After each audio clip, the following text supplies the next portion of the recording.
দেখুন, যা এখন পর্যন্ত আপনি দেখেছেন তা কিছুই নয়। অতএব এখন অনেক বাকি আছে। তৃণমূল যে কত কেলেঙ্কারি করেছে, পাথর থেকে শুরু করে, বালি থেকে, কয়লা থেকে শুরু করে কি না করেছে। অতএব এক টুলু মণ্ডল দেখেই শুধু অবাক হবেন না, আরও বহু টুলু মণ্ডল আছে। অতএব সেই কারণে টুলু মণ্ডলেরও এখনো শেষ হয়নি, বাকি যারা আছে তাদেরও কাজ সমাপ্ত হয়নি। আরও অনেক এই জাতীয় তৃণমূল কংগ্রেসের যারা তোলাবাজ, কাটমানিখোর, তাদের নাম আরও আপনারা আগামী দিন দেখতে পাবেন।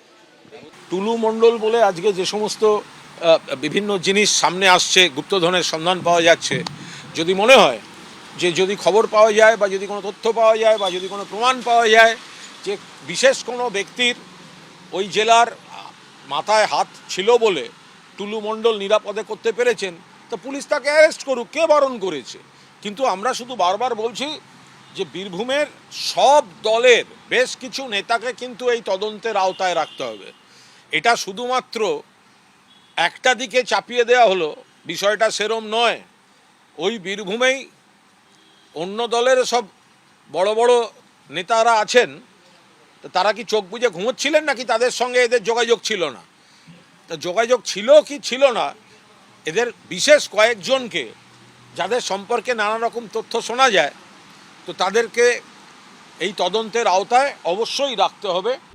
কার প্রচ্ছন্ন প্রশ্রয় এই সাম্রাজ্য গড়লেন টুলু মণ্ডল, তা নিয়ে চড়ছে রাজনীতির পারদ। পার্থপ্রতিম ঘোষ, সন্দীপ সরকার, ঝিলম করঞ্জাই, এবিপি আনন্দ। অন্যদিকে এই টুলু মণ্ডলের আত্মীয় মিনার মণ্ডল, যার বাড়িতে প্রথমবার তল্লাশি অভিযান চালিয়ে সোনা এবং টাকার পাহাড়ের হদিশ পাওয়া গিয়েছিল, তার বাড়িতে মোট কটি ঘর আছে, কোন ঘরে কি ছিল, সমস্ত দিক খতিয়ে দেখেছেন তদন্তকারী আধিকারিকরা। পুলিশ সূত্রে খবর, এদিন বাড়ি ঘুরে দেখার পর হাতে একটি নকশা করা হয়েছে, তা থেকে তৈরি করা হবে ফাইনাল ড্রয়িং। সূত্রের খবর, খতিয়ে দেখা হবে নিয়ম মেনে এই বাড়িটি তৈরি হয়েছিল কিনা। খাদানের শ্রমিক থেকে টুলু মণ্ডল হয়ে উঠেছিলেন পাথর সম্রাট, গড়েছিলেন কালো টাকা ও সোনার পাহাড়। সেই পাহাড়েরই প্রথম হদিশ মিলেছে টুলু মণ্ডলের আত্মীয় মিনার মণ্ডলের এই বাড়িতে। ঘরের দোতলায় একাধিক আলমারিতে ঠাসা ছিল কোটি কোটি টাকা। ঘরের চোরা কুঠুরিতে রাখা ছিল সোনার বাত ও বিস্কুট। শনিবার ফের মিনার মণ্ডলের বাড়িতে তল্লাশি চালালেন তদন্তকারীরা। এদিন সকালে স্থানীয় পঞ্চায়েত সদস্য ও টেকনিশিয়ানদের নিয়ে আসে পুলিশ। দরজা সিল খুলে ঘুরে দেখেন গোটা বাড়ি, তৈরি করা হয় নকশা। মোহাম্মদ বাজারে মিনার মণ্ডলের বাড়ি, যে মিনার মণ্ডলের বাড়ি থেকে কোটি কোটি টাকা সোনা উদ্ধার হয়, সেই বাড়িতে কিন্তু পুলিশ এবং পঞ্চায়েতের আধিকারিকরা তারা এসে পৌঁছেছেন এবং ইতিমধ্যে দেখতে পাচ্ছি বাড়ির একটা ড্রয়িং ওনারা কিন্তু করেছেন, যে কতগুলি বেডরুম রয়েছে, কতগুলো কি রয়েছে সেই বিষয়টা। বাড়িটা কীরকমভাবে আছে, কটা রুম আছে, কটা বারান্দা বা ডাইনিং কিচেন কীভাবে আছে, সেটার একটা প্ল্যান তৈরি করা জাস্ট। হ্যাঁ, ফ্রি হ্যান্ড স্কেচ। হ্যাঁ, পরবর্তীকালে সেটা দেখা হবে, সব নিয়ম মেনে হয়, সেটা হয়তো হতে পারে, সেটা তো বলতে পারবো না। পুলিশ সূত্রে খবর, এই নকশা থেকে তৈরি করা হবে ফাইনাল ড্রয়িং। দেখা হবে বাড়িতে মোট কটি ঘর আছে, কোন ঘরে কি ছিল। পাশাপাশি সূত্রের খবর, খতিয়ে দেখা হবে নিয়ম মেনে বাড়িটি তৈরি হয়েছিল কিনা। বুধবার থেকে বৃহস্পতিবার পর্যন্ত টানা 28 ঘন্টা তল্লাশিতে 28.5 কোটি টাকা আর 22 কোটি টাকার সোনা উদ্ধার হয়েছে টুলু মণ্ডলের আত্মীয় মিনার মণ্ডলের বাড়ি থেকে। বিভিন্ন ঠিকানা থেকে উদ্ধার হওয়া নগদ ও সোনা মিলিয়ে টুলু মণ্ডলের সম্পত্তির পরিমাণ ছাড়িয়েছে 186 কোটি টাকা। পাথর, বালি থেকে গরু, বেআইনি ব্যবসার এই সাম্রাজ্য টুলু ফেলে বসেছিলেন কিভাবে? কার প্রশ্রয়, কার কার কাছে প্রণবী পাঠাতেন তিনি? উত্তর খুঁজছে পুলিশ। পার্থপ্রতিম ঘোষের রিপোর্ট, এবিপি আনন্দ। টুলু মণ্ডলের সম্পত্তি প্রসঙ্গে দিলীপ ঘোষের প্রতিক্রিয়া, পশ্চিমবঙ্গ যে পিছিয়ে রয়েছে তার কারণ এই সব মাফিয়ারা। পশ্চিমবঙ্গ সরকার এদেরকে বার করছে এবং এদের সম্পত্তিও বের করা হবে।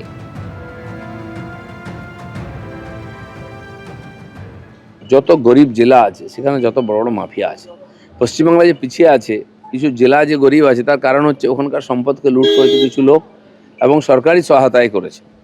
আজকে সরকার সমস্ত তদন্ত করছে, আর সে সম্পদও বার করা হবে এবং যোগ্য জায়গায় তাদের পৌঁছে দেওয়া হবে। কেউ আইনের বাইরে নয়, ধীরে ধীরে সবার কাছে সরকার আইনের হাত পৌঁছবে।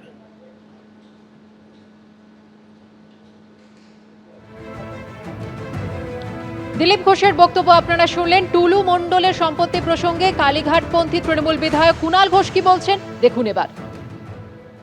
টুলু মণ্ডল বলে আজকে যে সমস্ত বিভিন্ন জিনিস সামনে আসছে, গুপ্তধনের সন্ধান পাওয়া যাচ্ছে, যদি মনে হয় যে যদি খবর পাওয়া যায় বা যদি কোনো তথ্য পাওয়া যায় বা যদি কোনো প্রমাণ পাওয়া যায় যে বিশেষ কোনো ব্যক্তির ওই জেলার মাথায় হাত ছিল বলে টুলু মণ্ডল নিরাপদে করতে পেরেছেন, তো পুলিশ তাকে অ্যারেস্ট করুক, কে বারণ করেছে?